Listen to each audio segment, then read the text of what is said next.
Let's talk about Robert F. Kennedy Jr., folks. Robert F. He is a presidential candidate running for office. Not anymore. Yeah.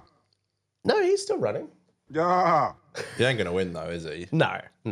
He's a third-party candidate. So in America, like, the two main candidates are it's obviously going to be one or the other. Third parties are allowed to run. Usually it's a Libertarian Party or Green Party. RFK, I think, is just running as like his own thing. Try not to do the voice, Dan. Oh, I'll restrain myself. Yeah, restrain yourself. The thing is, I'll just say this quickly before we get into this video, the RFK bear story. I think the funny thing with RFK is that he does come from a political dynasty, you know, because he's a Kennedy. And the Kennedys were like the Bushes or the Clintons. Like, they were like a huge political family. Didn't all of them die? Like, well, they JFK all had tragic deaths. Yeah, JFK was assassinated. Obviously. One died in a plane, didn't he? I think it was a car or something, a car crash. I think one of them was piloting a thing and it crashed. So I believe RFK Sr., his dad, he was a senator. He was assassinated. So yeah, there's been assassinations, there's been deaths, there's been all sorts in the Kennedy family. Do you like beer, Senator? It's a storied history. And, you know, RFK is just such a... I think, I hate to say it, but I do feel like he's a very, like, pampered, like, rich boy. You know what I mean? Well, he's a Kennedy. He grew up in one of the richest political families in history. Like... That's true. Of course he's going to grow up with... He probably grew up with, like, maybe not full Secret Service protection, but, you know, definitely guards around constantly. Like, anyway, his campaign for president has been interesting. We talked recently about his brainworms. We did discuss that. And he's just kind of an interesting character in this election cycle where he's just there. Like, he's not going to win. He's not going to be the president, but he's just around. He hangs about, man. Yeah, he's just around, just kind of hanging out and making us all laugh. So let's see what shenanigans he got up to this week. For some reason, Roseanne Barr is in this video. That's Roseanne there. Roseanne Barr, okay. I don't know why she's with him. I don't know if she's just hanging out with him or if he called her. She's a supporter, probably. But did he call her specifically for this video? They might just be hanging out. Or did she just happen to be there? I don't know. A group of people falconing and up in Goshen, New York, up in the Hudson Valley. So first of all, I don't know what he means by falconing. They were going falconing. Do you know what that is? Shooting falcons. Probably, yeah. And I was supposed to meet them there at like maybe 8 or 9. I was driving up maybe, you know, really early, like 7. And that woman in a van in front of me hit a bear and killed it. Okay, so it is not the easiest video to understand audio-wise, so we'll do a little bit of a recap because, there's subtitles as well, but... I know the story from H3 because I heard them talk about it this week. Yeah, so he claims he saw someone hit a bear, and I love Roseanne looking at him like, is that really what happened? Is this going anywhere? That's what she's thinking. Yeah, and so he claims he hit a bear. Yeah. And it... Oh, sorry, no. He didn't hit the bear. Someone else hit the bear. He saw someone else hit the bear, and yes. he saw the dead bear, which is already a bit sus, but let's see. A young bear. So I... Oh, a young bear. Yeah, it was a baby bear. It was a cub, yeah. pulled over and... Also, sorry, just quickly. Do you see there's like some random babysitter in the back? What's up with his fingers as well? Everything about this video is so bizarre. Like, look at his fingers, like down the bottom. Oh, yeah. They look really weird. So that's the ththing. The camera is weird. Roseanne's just oddly staring at him. Is someone just recording this for his socials? Just like, this is a story that you people can see it's like. on his Instagram. True. But and then there's just some random woman babysitting a baby in the background. It's just so bizarre. I picked up the bear and put him in the back of my van because I was going to skin the bear. And it was very good condition. And I was going to put the meat in my refrigerator. And you can do that. Why would you do that? What? I don't know why you do that. So he said he wanted to skin the bear and keep the meat. Right. I don't know what on why. earth? Can you eat bear meat? I didn't know that was a thing. From what I understand, bears are notoriously not a great meat to eat. Like, I guess you can, but it's not easy. Like, you have to do a lot of work to make sure it doesn't give you brainworms, but maybe it did. This is why he has it, because he's eating shit like that. Yeah, exactly. He's just picking up dead bears off the side of the road. In New York City, you can get a bear tag for a roadkill bear. And so then we went hawking, and I had the bear in my car. Okay, he's falconing, he's hawking. It's just so odd. I went hawk touring. Jesus Christ. We had a really good day, and we went late. We were catching a lot of game, and the people really loved it, so we stayed late. And instead of going back to my home in Westchester, I had to go right to the city because there was a dinner at Peter Luger's Steakhouse. Classic as well. As far as I understand, Peter Luger Steakhouse is like a very fancy, very like rich people. It's funny. He's come back from shooting animals and skinning a bear and putting the meat into a freezer to then go to a steakhouse. Yeah, the man just loves his meat. I saw people joke. They were like, he doesn't know that when you're really rich, you can just take the bear straight to the steakhouse. You know, they'll cook. They'll do it for you. They'll do it for you, man. And at the end of the dinner, it went late, and I realized I couldn't go home. I had to go to the airport. And the bear was in my car, and I didn't want to leave the bear in the car. The most convoluted story. What is going on? He had a dinner. He had to go to the airport next. He somehow had a bear in his car, so we had to get rid of the bear. The dinner went over. He's now catching a flight for some reason. Because that would have been bad.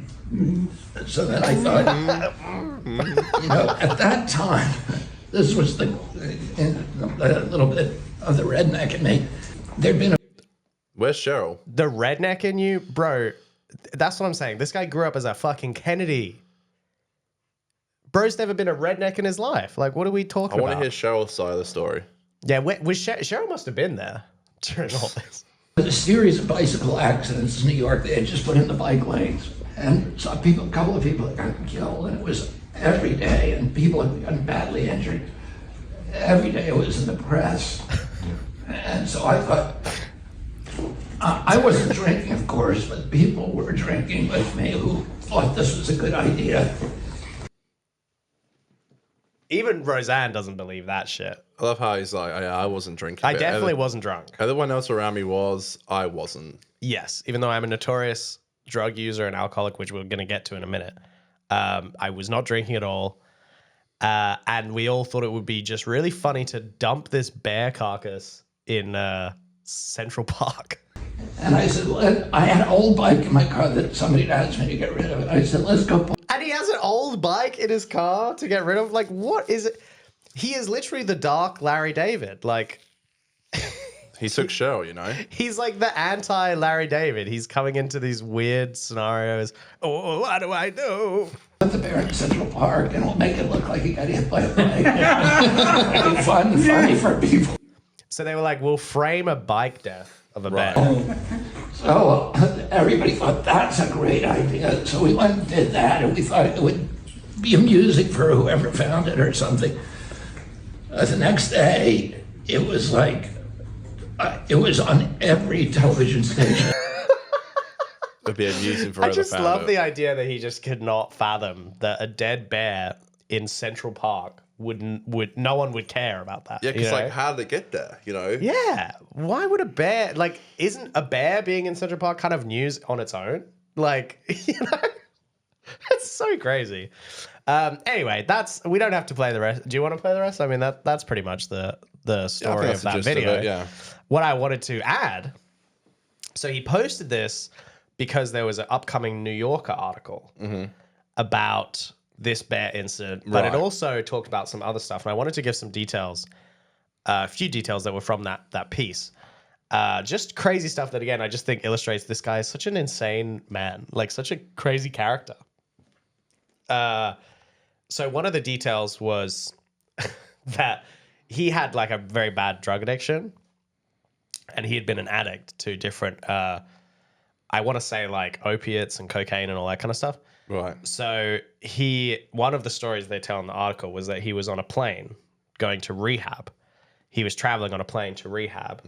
And on the plane, in the bathroom, he overdosed on drugs. Jesus. Okay. And so they had to come and like bring him back to life when he was on the way to rehab. Right. Do you know what I mean? So, yeah.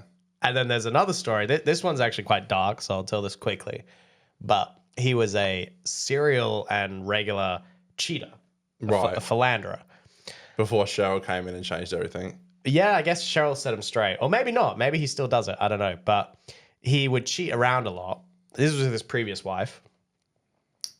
Oh, and the Kennedys have a history of that. You know, JFK would always he fucked Marilyn Monroe. Yeah, he used to The Kennedys were known for being fuckboys, I guess. Yeah. So this guy was so wild in his years that he kept a diary of all of his sexual and mishaps, his cheating. His ex-wife, I don't know if they were married at the time. I'm not sure. She found the diary. And there's not really any good way to say this, but she killed herself. Oh my God. Because of it. Yeah. No. Yeah. Yeah. Oh no. Yeah. That's so horrible, but shit, okay. Yeah, this guy's got a really wacky ass past. Bruh. Yeah. That's pretty fucked up. Okay. Yeah. Never ask a man his salary, a woman her age, or RFK why his wife's dead. And we say bye-bye. Jesus, Dan. God, it's just insane, right? I mean... That's so sad. I know. So yeah, this guy has just the craziest... That is really sad. Life story of all time. He's kind of done it all, and... I don't know. Fuck it. Let him be president, I guess. No, thanks. That took a dark turn. Yeah, it did. Well, I just had to get out all the info. You know, I am merely a vessel for information on this show. I didn't know that. How have I not heard that? Isn't that crazy? What a crazy story, right? Yeah. He's a Trump fan too, isn't he? RFK? Yeah. Well, he's technically running against Trump. I know, but they called after the assassination I think they're buddies. Yeah, I think they're buddies. But he's all over the place. When he ran at the start of this election, he ran as a Democrat against Biden because he wanted to be the Democrat. He wanted to be him versus Trump. But he left the Democrats and just did it on his own. We love you. Is that Trump talking to RFK? Mm-hmm. That was good. That was really good. Thank you, Dan. Oh, God. Wow. Well, thank you for going there with me. Dan. That was some real interesting stuff Dan. we got done there. Thank you.